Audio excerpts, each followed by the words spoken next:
Paz seja convosco, seja bem-vindo a mais um vídeo aqui do canal Filhos do Altíssimo. E no vídeo de hoje nós vamos continuar o nosso estudo bíblico para iniciantes. Hoje a gente já vai para o capítulo 4 de Gênesis e vamos estudar a história de Caim e Abel.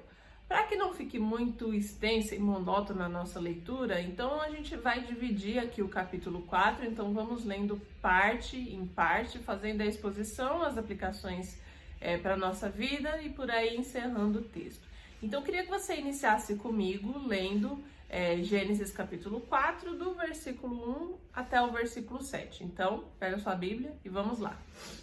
Coabitou o homem com Eva, sua mulher. Esta concebeu e deu à luz a Caim. Então disse: adquiri um varão com o auxílio do Senhor. Depois deu luz a Abel, seu irmão. Abel foi pastor de ovelhas e Caim lavrador. Aconteceu que no fim de uns tempos trouxe Caim do fruto da terra uma oferta ao Senhor. Abel, por sua vez, trouxe das primícias do seu rebanho e da gordura deste. Agradou-se o Senhor de Abel e de sua oferta, ao passo que de Caim e de sua oferta não se agradou. Irou-se, pois, sobremaneira Caim, e descaiu-lhe o semblante. Então lhe disse o Senhor: por que andas irado? E por que descaiu o teu semblante? Se procederes bem, não é certo que serás aceito? Se todavia procederes mal, eis que o pecado jaz à porta. O seu desejo será contra ti, mas a ti cumpre dominá-lo.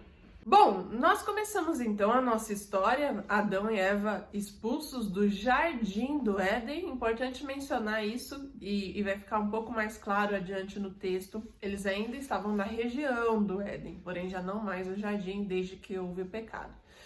Adão e Eva então concebem, dão luz ao primeiro filho, que é Caim, e posteriormente a Abel. Sobre Caim, Eva fala nitidamente: adquiri um varão com o auxílio do meu Senhor. E aqui nós temos algo muito importante: nome. Os nomes eles têm uma importância muito grande no Antigo Oriente. Então nós vamos observar que ao nomear algo, alguma coisa, tinha um significado, normalmente um significado ali da circunstância, do que estava acontecendo, às vezes do que se estava sentindo. E justamente o significado do nome Caim, do hebraico, é de aquisição, é de posse, né? Então, adquirir, esse verbo adquirir foi muito sabiamente traduzido, porque Caim significa isso do hebraico: adquirir um varão com auxílio do meu Senhor. Essa primeira etapa, a gente tira algumas conclusões, né? A gente pode imaginar que Eva, sobretudo, estava feliz por conceber, e pelo menos aqui a gente tem entendido, né, que é o primeiro filho que ela tem, que é o primogênito. Então aí um resultado da promessa de que ela seria a mãe dos seres vivos, né, da humanidade, justamente quando Adão dá um nome para ela, né, que tem esse significado. Eva tem esse significado. Então essa felicidade, alegria como expressão da maternidade. Em segundo lugar, a felicidade especificamente por conceber a Caim. E essa diferença, ela se torna visível porque, em contrapartida, quando ela tem Abel, ela não profere nada em relação a Abel, mas sim a Caim: adquiriu um varão com o auxílio do meu Senhor. Outra coisa que a gente pode concluir aqui dessa passagem era que Eva acreditava que Caim fosse o filho da promessa. Qual promessa? A profecia de Gênesis 3,15, de que haveria um descendente da mulher que esmagaria a cabeça da serpente. Então a gente pode compreender aqui que Eva tinha essa expectativa sobre esse filho. E aí quando a gente vai ver Abel não tem essa mesma apresentação, não tem esse mesmo significado a Eva, tanto que ela não profere nem atribui nada em relação a ele. Pelo menos Moisés, recorde que Moisés é a pessoa que está escrevendo esse livro e contando essa história para os israelitas, que ele está libertando do Egito, que é o que a gente vai ver mais à frente em Êxodo. Então não há registro de Moisés em relação a isso, ou seja, Eva não diz nada sobre Abel, deixando aí claro a expectativa que Eva tinha sobre Caim, que ele faria parte dessa genealogia, dessa ancestralidade que eventualmente traria o Cristo, né? Traria o que esmagaria a cabeça da serpente. A gente vai ver que não é exatamente assim que acontece.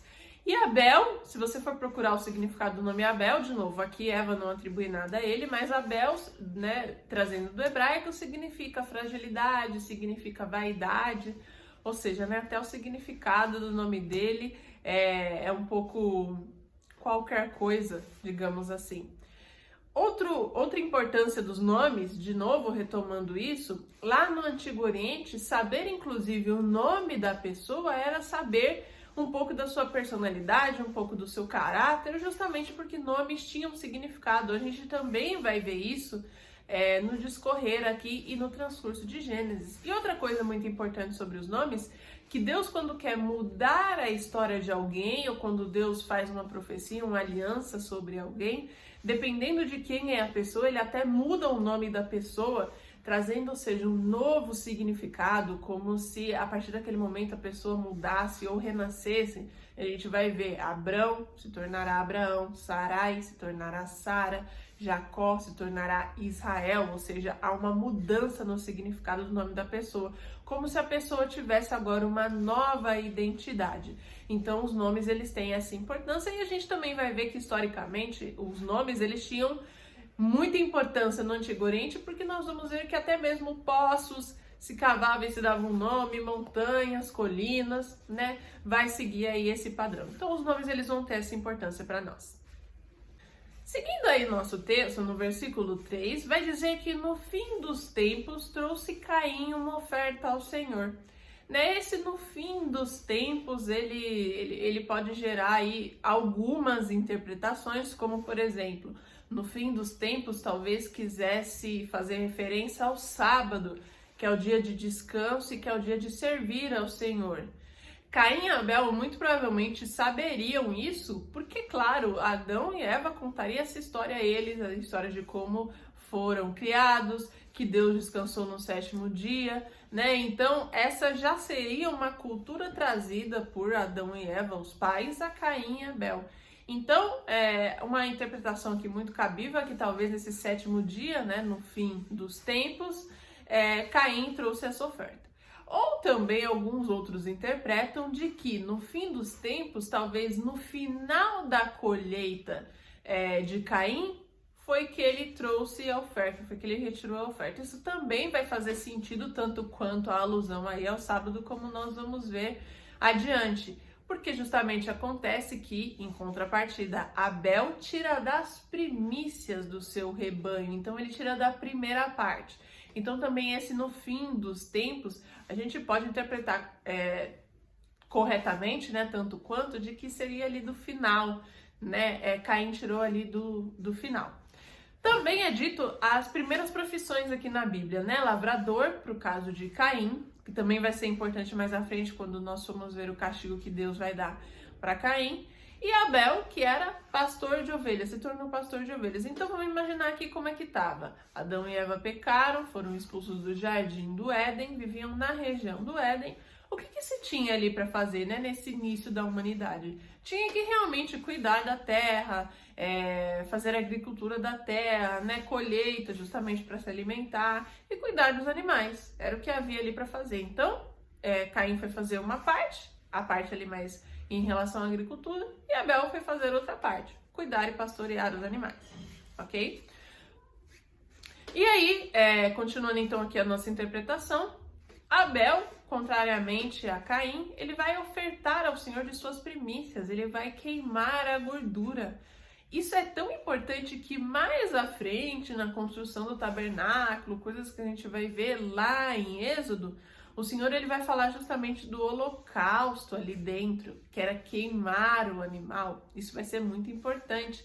Então, desde aqui, a intenção do coração de Abel era tão boa, entregar o melhor ao Senhor, que sem nem mesmo saber que um dia isso aconteceria, seria uma prática importante, né, dentro do culto ao Senhor, ele mesmo foi o primeiro que já fez isso.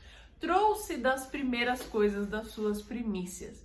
Isso aqui é muito importante, porque denota intenção do coração de Abel. Abel talvez ouviu toda aquela história que muito provavelmente Adão e Eva, seus pais, o contaram sobre como eles foram expulsos do jardim do Éden, e ele estava determinado ali, um homem de fé, determinado a seguir um caminho diferente, determinado a entregar o melhor para Deus de bom coração. Caim, em contrapartida, ele já tinha uma inclinação ao mal, então a gente já consegue ver mais claramente o pecado dominando sobre Caim. Justamente isso é o que vai passar a seguinte. Então Abel oferta ao Senhor. Vamos imaginar ali que Abel, ele trouxe da gordura do seu rebanho, da sua primícia, ofertou ao Senhor, o Senhor recebeu essa sua oferta. E aí Caim foi lá, né, trouxe ali dos frutos da terra, dos cereais, e Deus não recebeu a oferta, né? Vamos imaginar aí que essas duas coisas aconteceram, sei lá, num campo, assim, um sinal veio do céu em relação a Abel, mas não a Caim. Então ficou notório para Caim que Deus não tinha recebido aquela oferta ali. Muitos acham que a não recepção de Deus foi porque Caim trouxe dos frutos da terra, enquanto que Abel trouxe sacrifícios de animais, né? Ou seja, uma oferta superior à outra nesse sentido. Mas eu não acredito que a gente deve olhar especificamente dessa maneira, porque até depois, realmente, no tabernáculo, conforme Deus vai estabelecendo as boas práticas para o culto a Ele vai falar, né, aqui no Antigo Testamento, óbvio, de levar cereais, de levar das ervas da terra. Então o problema não era das ervas da terra que Caim estava levando, e sim da intenção do coração de Caim, que talvez não fosse boa ou que talvez fosse indiferente. E aí a gente já consegue trazer uma primeira prática para a nossa vida. Quantas vezes nós fazemos algo para Deus? Isso eu vejo muito recorrente com pessoas que às vezes já nasceram na graça, já nasceram no berço evangélico, a vida toda foram da igreja, e muitas vezes ele tem as suas práticas, tem as suas atividades dentro da igreja que só fazem por fazer. Não tem nada ali de coração e de realmente íntimo, de bondoso, de centro da vontade de Deus, de fazer porque quer fazer aquilo, porque quer agradar ao Senhor. Muitas vezes se torna algo mecânico, às vezes você vai lá, você toca o seu instrumento, você vai lá, você senta na igreja, você canta um louvor, só porque está cumprindo um protocolo, cumprindo um processo, né? De oferta real não existe nada ali. Então, é a primeira aplicação que a gente pode tirar, que em tudo que nós fazemos, nós ofertemos do nosso melhor ao Senhor. E que a intenção seja boa, porque Deus também vai dizer em Apocalipse que no dia do juízo final, não só as nossas obras serão julgadas, mas a intenção que as provocaram, que as motivaram. Então, Caim, ele ofertou, ele não deixou de ofertar. Mas qual foi a intenção de Caim? Será que ela foi boa? O que tinha ali por trás daquele coração? Esse é o ponto aqui importante. Continuando aqui a exposição do texto, Deus ele vai falar com Caim, depois que o seu semblante cai, por ver que Deus não aceitou e não se agradou de sua oferta, então Deus conversa com ele. Lembrando, de novo, o contexto histórico aqui. Moisés escreveu esse livro, ele estava contando toda essa história para os israelitas que estavam sendo libertos da terra do Egito, depois de passar ali 400 anos de escravidão, 400 anos sob uma cultura politeísta, sobre práticas, enfim, tá? Então, sempre tenha isso aí em mente, ok? Então, Moisés está documentando tudo isso aqui. Moisés não documenta de que maneira Deus falou com Caim. Isso é uma coisa importante. Nós vamos ver no transcurso de Gênesis que muitas vezes quando Deus ele fala com seus servos, com seus filhos, ele às vezes age através de uma teofania, ou seja, ele traz um anjo, que é ele, na figura de um anjo, para falar com uma pessoa. Às vezes ele envia os seus anjos, que vão falar em nome dele. Aqui não está muito claro qual foi essa maneira. Isso é importante porque recorda que no jardim do Éden, Deus ele habitava ali junto com Adão e Eva. Mas depois da expulsão de Adão e Eva, isso não mais aconteceu. Então, toda vez que Deus ele vai se manifestar, ele vai falar, ele usa algumas formas. Às vezes vem em formato de anjo, às vezes manda os anjos dele, ou às vezes fala através, por exemplo, de uma sarça ardente, como nós vamos ver em Êxodo com Moisés, ou sobre as nuvens, que é a Shekinah. Aqui não está claro, tá? Aqui, talvez, por relevância, Moisés não documentou. Mas, fato é que Deus falou ali com Caim, porque viu que Caim se enfureceu e está virado. E Deus faz a pergunta, né? Por que caiu o seu semblante? Não é certo que se você fizer o bem, vai ser aceito? Cuidado, porque o pecado jaz à porta e você tem que dominar sobre ele. Olha a importância do que Deus fala aqui. Deus basicamente entrega tudo somente nessas passagens. O que a gente pode tirar de aplicação disso? De novo, lembra do vídeo anterior de aplicações de Gênesis de 1 a 3?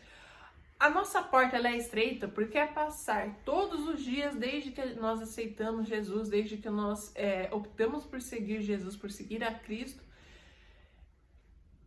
passando por cima do nosso pecado. Então, driblando o nosso pecado, essa vontade de querer fazer o mal, essa inclinação, esse 50% nosso, que agora foi corrompido, né, desde que Adão e Eva foram enganados pela serpente e comeram do fruto da árvore do conhecimento do bem e do mal. Então, é todos os dias lutando contra aquele pensamento, lutando contra aquela vontade, lutando contra essa ânsia. É todos os dias negando a nossa carne. Por isso é o caminho mais estreito. Então aqui o Senhor está falando justamente isso com Caim, que o pecado jaz à porta. Aqui, aquele querubim caído, aquele que continuava habitando ali na região do Éden, já havia uma influência em cima de Caim. E nós vamos ver que, infelizmente, Caim ele não consegue dominar, ele não consegue driblar essa carne. Ele realmente vai consumar aquilo que ele já estava planejando. Daqui, o que nós podemos tirar de aplicação? Veja como é sutil, como às vezes um sentimento, por pequeno que seja, pode dar vazão justamente à influência desse querubim caído, do diabo nas nossas vidas, ou daquilo que a gente vai praticar. Às vezes por causa de uma coisinha, um pensamento, um olhar que você deu para uma pessoa, um vídeo de pornografia que você assistiu, aquilo resultará num adultério posteriormente, que começou de algo tão pequeno, de um sentimento, ou de um pequeno desvio, um pequeno olhar. Então veja como é sutil, como essas grandes iniquidades, como esses grandes pecados sobrevêm na nossa vida, por algo muito pequeno, mas que desde já nós temos que lutar contra. Outra aplicação que nós podemos tirar aqui. Veja como as pessoas que agradam a Deus, as pessoas que servem a Deus em bondade, em espírito e em verdade e com a intenção no centro da vontade de Deus, elas são perseguidas. Abel, em momento nenhum, teve a intenção de provocar o seu irmão, de provocar ira, inveja, ciúmes. Ele simplesmente estava preocupado com a sua salvação, estava preocupado em agradar a Deus e fazer disso o melhor que ele podia, intencionalmente bom.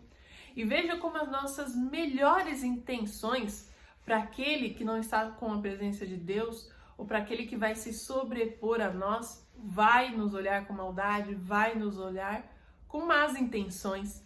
Então também que nós possamos vigiar nesse sentido. Isso vai acontecer, é por isso que o povo de Deus ele é perseguido, sempre será. Vamos continuar então essa história agora do capítulo 4, versículos 8 a 16. Então, pega sua Bíblia e acompanha aí comigo. Disse Caim a Abel, seu irmão, vamos ao campo. Estando eles no campo, sucedeu que se levantou Caim contra Abel, seu irmão, e o matou. Disse o Senhor a Caim, onde está Abel, teu irmão? Ele respondeu, não sei, acaso sou eu tutor de meu irmão? E disse Deus, que fizeste? A voz do sangue de teu irmão clama da terra a mim. És agora, pois, maldito por sobre a terra, cuja boca se abriu para receber de tuas mãos o sangue de teu irmão. Quando lavrares o solo, não te dará ele a sua força. Serás fugitivo e errante pela terra. Então disse Caim ao Senhor, é tamanho o meu castigo, que já não posso suportá-lo. Eis que hoje me lanças da face da terra, e da tua presença hei de esconder-me. Serei fugitivo e errante pela terra. Quem comigo se encontrar, me matará. O Senhor, porém, lhe disse, assim qualquer que matar a Caim, será vingado 7 vezes. E pôs o Senhor um sinal em Caim, para que não ferisse de morte quem quer que o encontrasse. Retirou-se Caim da presença do Senhor e habitou a terra de Nod, ao oriente do Éden. Então aqui agora a gente vê a infeliz consumação do pecado de Caim e realmente seu assassinato a Abel e seu castigo. Então nós começamos aqui esse capítulo 4, versículo 8, com Caim dizendo ao seu irmão Abel, vamos ao campo. E essa simples e sutil passagem demonstra o seguinte, Caim premeditou esse assassinato. Ou seja, não foi algo que aconteceu de supetão. Então, sabe aquele desejo quando alguém cruza, sei lá, o seu carro e aí você xinga, ou então e aí você faz alguma coisa ali que, né, que aconteceu, foi do calor do momento. Diferentemente, Caim premeditou aquilo que ele iria fazer, né? Não foi algo que aconteceu no calor do momento. É por isso que Caim, né, além de ser o primeiro assassino, ele é tido por muitos como o primeiro, inclusive, psicopata, porque ele planejou aquilo que ele iria fazer, né? Vamos lembrar que aqui, pelo menos nesse momento, houvesse Adão, Eva, Caim e Abel, né? Por isso, vamos para o campo. Vamos para um lugar, né, mais separado, mais íntimo. Eu vou te mostrar algumas das flores que eu estou cultivando, né? Afinal, Caim era lavrador. Enfim, a gente pode deixar a nossa imaginação fluir aí desse jeito. Então, ou seja, Caim premeditou. O pecado premeditado por Deus é tido como iniquidade, que é algo muito abominável. E olha só o que vai acontecer. Ele mata o seu irmão. Então, aqui nesse momento, o nosso querubim, o nosso não, né? Pelo amor de Deus. O querubim caído, ele vai triunfar sobre a vida de Caim. Então, ele não dominou o pecado, ele se entregou à ira, ele planejou e ele consumou o assassinato, o pecado do seu irmão. E aqui Caim, ele é tido como o primeiro da descendência da serpente. E olha só, nós vamos ver durante toda a história da Bíblia, todas as artimanhas e todas as maneiras pelas quais Satanás, o querubim caído, ele vai tentar eliminar a descendência divina. Então, ao contrário do que pensava Eva, que seria Caim, na verdade a gente viu na história que muito provavelmente esse descendente viria de Abel e não de Caim. A serpente se utilizou de sua influência, vendo o comportamento de Caim, ele não lutou contra isso, não dominou o seu pecado e consumou, matou ali talvez o primeiro que fosse o que daria origem à genealogia divina e à ancestralidade de Cristo, porque tudo indica pelo caráter de Abel que essa seria a história. E aqui do versículo 9 e os dois próximos versículos, a gente vai ver algo muito importante sobre a atitude de Deus. Deus, ele vai falar a Caim: onde está Abel, teu irmão? Isso é muito importante porque é algo que remonta ao que aconteceu lá no Jardim do Éden. Quando Adão e Eva, eles comem do fruto da árvore do conhecimento e eles cosem aquelas folhas de figueira para cobrir ali as suas partes. E Deus, ele vai até o jardim e fala: onde estás? Quem te fez saber que estava nu? Ou seja, são perguntas retóricas. Isso é muito importante na nossa interpretação, no nosso estudo aqui da Bíblia. Senão a gente fica com a impressão, se Deus é onipresente, se Deus é onisciente, por que ele está perguntando? Ele não viu aquilo ali que aconteceu? Mas Deus, ele quer ouvir a sua resposta. Então, ele quer ver a nossa atitude diante daquele pecado. Ele quer que a gente diga o que foi que nós fizemos. Essa é a intenção de Deus aqui. Então ele fala, e ele ainda fala especificamente: onde está Abel, teu irmão? E não só onde está Abel ou onde está teu irmão. Ou seja, né, já dando uma ênfase ali para o que Caim fez. Ele assassinou o próprio irmão. Então, uma ênfase bem específica nesse sentido. É muito importante a gente ter essa visão e ter essa leitura. Então, são perguntas retóricas. Deus, ele quer que agora o pecador, ele confesse o seu pecado, ele diga o que ele fez e até entender ali o que vai vir daquela atitude. É perdão, arrependimento, né? Adão, lá remontando o Éden, falou: a mulher que tu me destes, ela fez eu comer o fruto. E o que Caim vai falar aqui? Pior ainda do que fez Adão, Caim vai falar com sarcasmo, com mentiras. Acaso sou eu tutor do meu irmão? Né? Se a gente fosse traduzir para os dias de hoje, seria algo como: por acaso eu sou a babá dele? Eu não tô lembrada aqui do Senhor ter me colocado como babá de Abel, não. Então, né, pergunta aí para quem que estava designada a guardar, quem que era o guardador dele, porque não sou eu. Né? Muito pior do que aquilo que Adão falou para Deus. E logo depois que ele fala isso, de novo Deus, mais uma pergunta: que fizeste? Ou seja, instigando o homem para que falasse com as suas próprias palavras o que foi aquilo que ele fez. E aí Deus continua dizendo: o sangue do teu irmão clama da terra por sobre mim. Né? Talvez a gente pode até interpretar ali que foi um assassinato realmente algo um pouco brutal, né? Com derramamento ali de sangue. Agora nos próximos capítulos 11 e 12, Deus ele vai lançar os 2 primeiros castigos sobre Caim. Então ele vai dizer que agora a terra seria maldita por conta de Caim, né? Ou seja, ele seria amaldiçoado porque da terra se derramou o sangue que ele tirou do próprio irmão, e depois de que nada que ele colocasse em suas mãos frutificaria, e ele andaria como um errante. Né? Vamos pensar, vamos remontar um pouco àquela época para entender um pouco esse castigo. Então, se da terra eu tenho as ervas, as flores, os frutos, para que eu coma e eu cuido daquela terra e eu sou lavrador, a partir do momento que a minha mão é amaldiçoada e que tudo que eu colocar na minha mão não frutificará, quer dizer que Caim não conseguiria mais nem comer do suor do trabalho dele. Não adiantaria ele lavrar, ele plantar, porque ele não conseguiria, não daria nada. Então é por isso a consequência dele ser errante, porque ele teria que ficar com as sobras. Aquilo que ele encontrasse, né, no máximo ali que já tivesse pronto, ele conseguiria se alimentar, comer e ter o seu sustento, e dali partir para um outro lugar, e depois para outro lugar, e depois para outro lugar, procurando viver sobre os restos, tá? Porque da sua mão já não viria mais nada. Então é importante a gente, né, interpretar isso, que foi de fato o que aconteceu. Por isso ele teria que virar errante, porque agora ele viveria das sobras.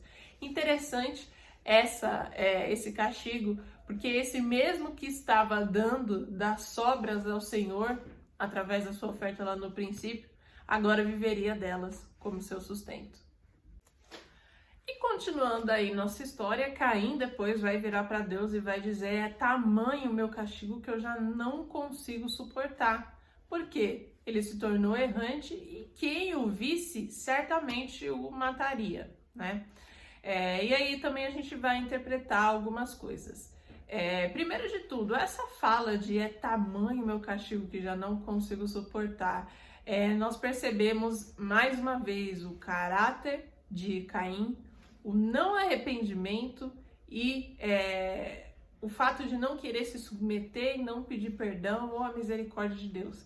Parece até, inclusive, pela fala dele, que Deus foi injusto demais com o castigo dele. Ora, será que ele não se lembra aquilo que ele fez com o próprio irmão? Deus, ele foi tão misericordioso que Deus, em vez... Imagina se você fosse Deus ou se eu fosse Deus, talvez Deus nesse momento tivesse mandado um raio aí na cabeça de Caim, matado Caim. Ao invés disso, Deus ainda tem misericórdia, Deus o castiga e ainda o deixa viver, e ele vira para Deus e fala que é demais o castigo dele. E que como ele era errante, quem o visse o mataria. Essa frase de quem o visse o mataria, de novo, vamos pensar como que estava a civilização naquela época. Adão, Eva tiveram Caim e Abel. Mas durante essa história, durante esse contexto de Caim e Abel, e muito provavelmente, como a gente vai ver um pouco mais para frente, Adão viveu 930 anos, então muito provavelmente Adão e Eva tiveram mais filhos e mais filhas, né? Que nesse momento específico aqui não foi relatado, mas muito provavelmente é o que aconteceu, porque senão de quem que ele teria medo? Se só tinha Adão, Eva, Caim e Abel, Caim matou Abel, quem é que ia virar contra ele e matá-lo? O próprio Adão, a própria Eva, né? Os próprios pais? Então, aqui o que a gente tem é isso, né? Que muito provavelmente Adão e Eva já tiveram outros filhos enquanto essa história aqui ainda estava acontecendo. Pode ter se passado muito tempo, né? E ninguém sabe também, porque Moisés não documenta a idade de Caim quando essas coisas aconteceram, a idade de Abel. Lembra que nessa época eles ainda viviam muito, então eles podiam ter, sei lá, 300 anos quando essas coisas estavam acontecendo, né? E durante todo esse tempo Adão e Eva tendo filhos. Então, é uma coisa que é importante a gente interpretar, que é o que vai levar mais para frente aos descendentes de Caim, porque ele vai se casar, ok? Então é importante a gente ter esse contexto aí. Então Caim, ele não se arrepende, ele ainda fala de uma forma como se Deus tivesse sido injusto com ele consuma tudo aquilo, né, que o coração dele se inclinou a fazer, não dominou sobre o pecado, e através disso, através dessa brecha, o querubim caído, ele encontra uma forma ali de habitar na vida de Caim e de destruir a descendência da mulher, a descendência divina. Enfim, o que Deus vai dizer em resposta a ele quando ele fala que qualquer pessoa que o visse o mataria? Deus fala, né, não. Por que Deus fala não? Porque Deus fala que colocaria um sinal sobre Caim e aquele que o matasse seria castigado 7 vezes, né? Então, a gente não consegue ter noção do que era aquele sinal, né? Mas vamos dizer aí que era um alvo sobre as costas, como se tivesse um ponto vermelho gigante, sei lá, na testa ou nas costas. Era algum sinal. E aquele sinal ele iria denotar para todos que estivessem à volta de que aquele homem ali era um assassino, né? Muito provavelmente, como ele foi o primeiro, né, isso também tinha muito peso. Mas em vez das pessoas olharem para aquilo e se abominassem, issem lá e matassem a Caim, né, Deus justamente, ele, mais uma vez misericordioso, impede que isso aconteça. Então ele castiga quem quer que mate Caim. Logo, né, não houve ninguém que assassinasse Caim, como ele fez com seu irmão Abel. Talvez aqui também mais um ato de misericórdia para que esse pecado não continuasse se alastrando, né? Veja, né, que desde a inclinação Adão e Eva, quando eles comem o fruto, né, o que acontece? Então, a gente vê que toda essa descendência, ela realmente já vem inclinada ao pecado depois que eles comem o fruto. Né? Isso já nasce com a gente e são todos os dias lutando contra o pecado. Infelizmente, não foi isso que Caim fez. Então, talvez ali como uma forma de conter essa disseminação, que aí causaria ira, né, em todos ali à volta de Caim, que ia ver o sinal, ia matar, e aí o outro ia matar o assassino de Caim, e por aí em diante, né? Deus impede que isso aconteça colocando esse sinal. Então, aí como mais um ato de misericórdia, e por último, encerrando essa etapa, Caim, ele sai ali diz que ele sai da presença de Deus. Agora, se Deus é onipotente e onipresente, como é que ele sai simplesmente da presença de Deus?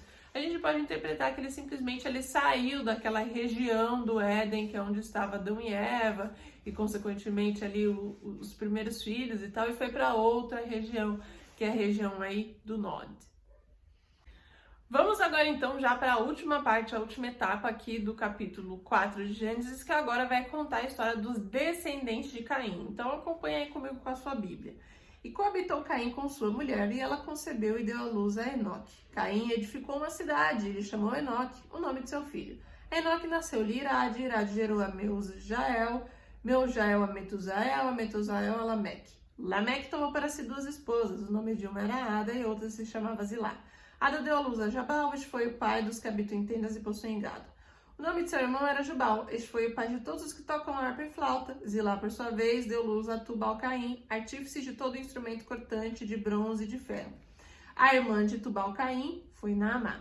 E disse Lameque às suas esposas, Adá e Zilá, ouve-me, vós mulheres de Lameque, escutai o que passo a dizer-vos. Matei um homem que me feriu e um rapaz porque me pisou.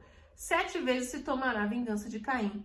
De Lameque, porém, 70 vezes 7. Tornou Adão a coabitar com sua mulher, e ela deu à luz a um filho, a quem pôs o nome de Sete, porque disse ela, Deus me concebeu outro descendente em lugar de Abel, que Caim matou. A Sete nasceu-lhe também um filho, ao qual pôs o nome de Enos, e daí se começou a invocar o nome do Senhor. Por final, então, Caim, depois de dirigir-se ali à região de Nod, né, começa a criar a sua civilização.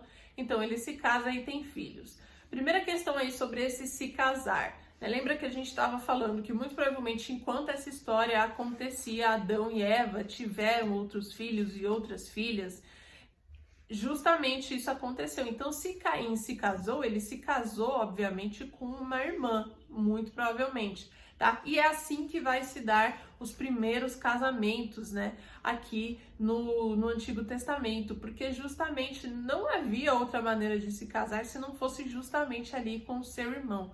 Conforme essa civilização, a humanidade vai se expandindo, lá na frente Deus vai falar que, né, casamentos incestuosos eles estariam proibidos, né? Não teria mais necessidade daquilo, até porque é um problema, né? Até porque existem problemas genéticos, enfim, né? Com esse desenvolvimento, essas coisas vão acontecendo. Mas nessa época, ainda no começo da humanidade, era a única maneira de se acontecer, era casando, desposando realmente do seu irmão, da sua irmã. Foi o que aconteceu aqui, então Caim muito provavelmente casou com uma de suas irmãs e aí ele tem alguns filhos, né? E aí é contado, né, que esses filhos, eles têm alguns papéis importantes, então são pessoas que criam utensílios, né, que criam os primeiros instrumentos musicais, então é isso que vai acontecer. Inclusive, Caim é tido como o primeiro a fundar religiões, né? E a fundar outras formas de adoração a Deus que não a forma verdadeira.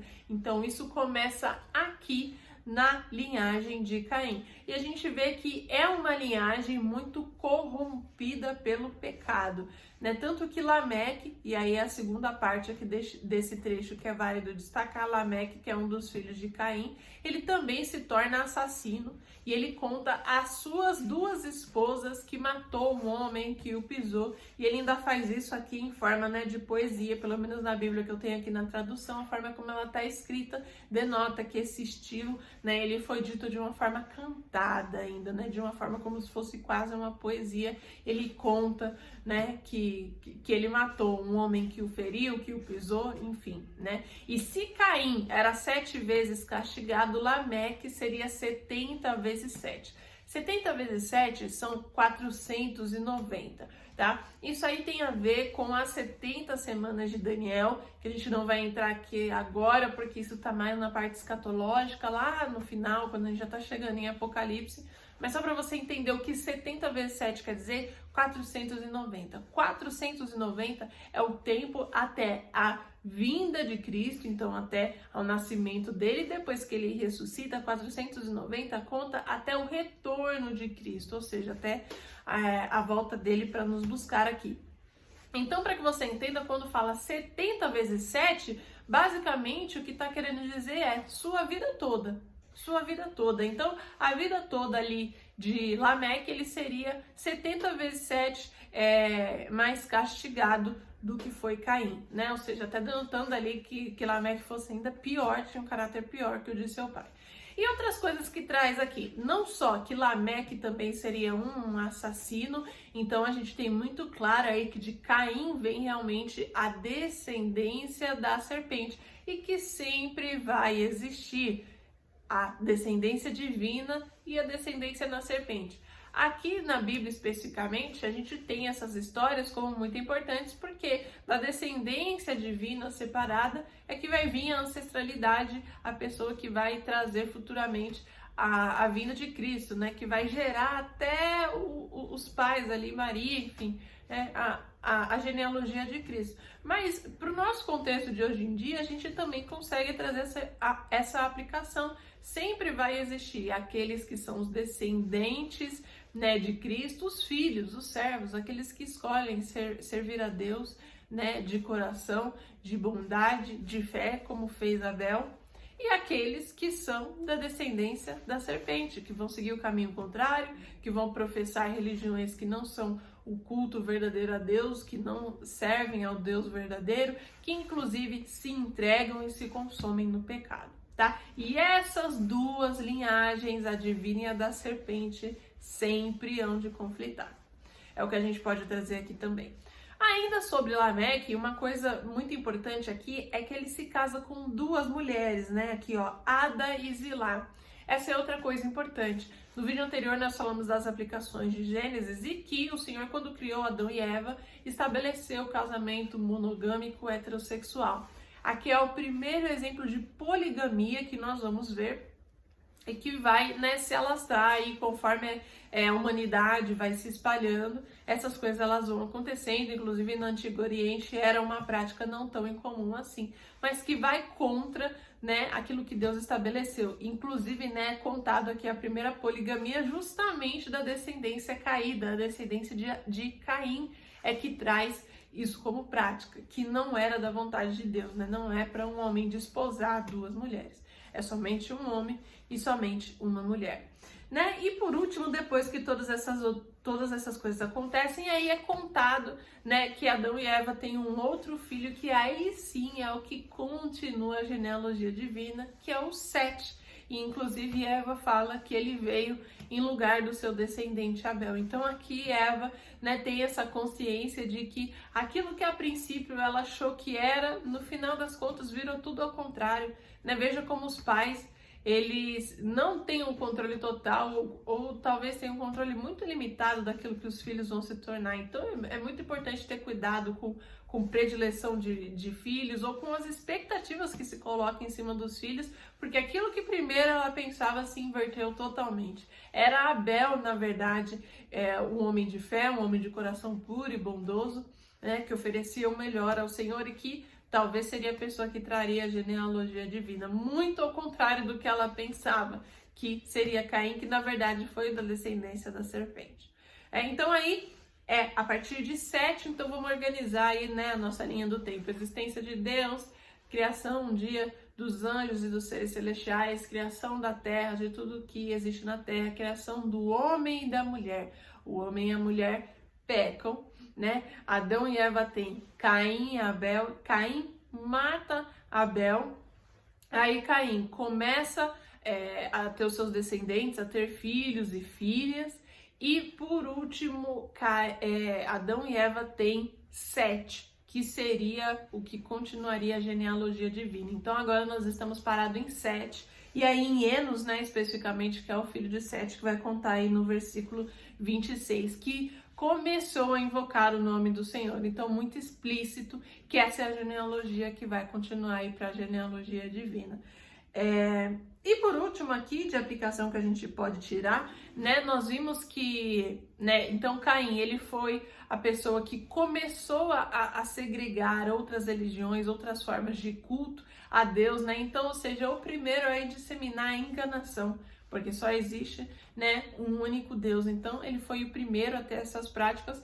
E da sua genealogia, apesar de ser uma genealogia muito consumida e também corrompida pelo pecado, né, de forma prática, ou seja, parece que não são essas pessoas que, como nós, já nascemos inclinados a isso, infelizmente, mas que passamos todos os dias lutando contra, não, né, eles se entregam realmente ao pecado, é o que demonstra aí a genealogia de Caim. Mas mesmo assim, eles fizeram coisas que foram úteis para a humanidade como um todo. Então a gente vê que eles fizeram utensílios, né, objetos cortantes, que eles fizeram os primeiros instrumentos musicais. E a aplicação que a gente pode tirar disso é a seguinte, né, tem muitas pessoas que interpretam que tudo aquilo que não é feito pelos filhos de Deus, por servos de Deus, eles já são automaticamente consagrados, né, ao diabo. Existem coisas que sim são, né, propositalmente, intencionalmente consagradas ao mal, mas existem coisas que não, que são feitas sim por pessoas que talvez não servem a Deus, mas não é por isso que elas são completamente inúteis para nós. Inclusive esses utensílios, eles foram importantes aí para a humanidade, os instrumentos musicais, né, houve mais instrumentos musicais sendo criados, instrumentos musicais esses que depois, lá mais na frente, até no tabernáculo, seriam utilizados, né, pessoas que adorariam a Deus usando esses instrumentos. Então, assim, disso aqui a gente tira na prática que não é porque algo foi feito por alguém que não serve a Deus que ele é totalmente inútil, né? Então a gente sim pode utilizar algumas coisas. E até para o nosso dia a dia, a gente vive em uma civilização, a gente vive em uma sociedade.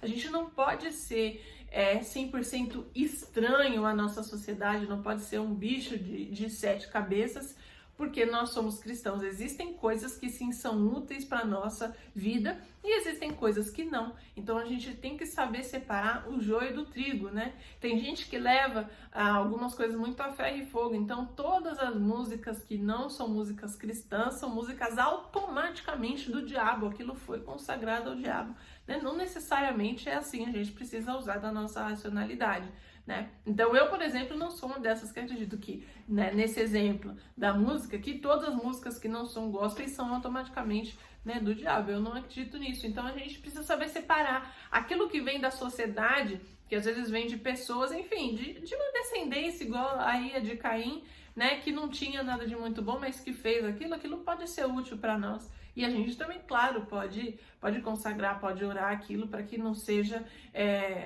nada que vai advir nas nossas vidas e fazer uso, né? É isso que a gente pode tirar. Então, enfim, aí aqui a gente termina essa história de Caim e Abel e terminamos aí com Adão e Eva coabitando novamente, e aí sim gerando aquele descendente que continuaria a genealogia aí divina até a ancestralidade de Cristo, certo? Então eu espero que tenha gostado, espero que tenha aberto aí a sua mente para várias coisas. Deixa o like, compartilha com alguém que também quer aprender a Bíblia, que tem dificuldade, né? E a gente estuda e aprende juntos. Então eu te vejo no próximo vídeo.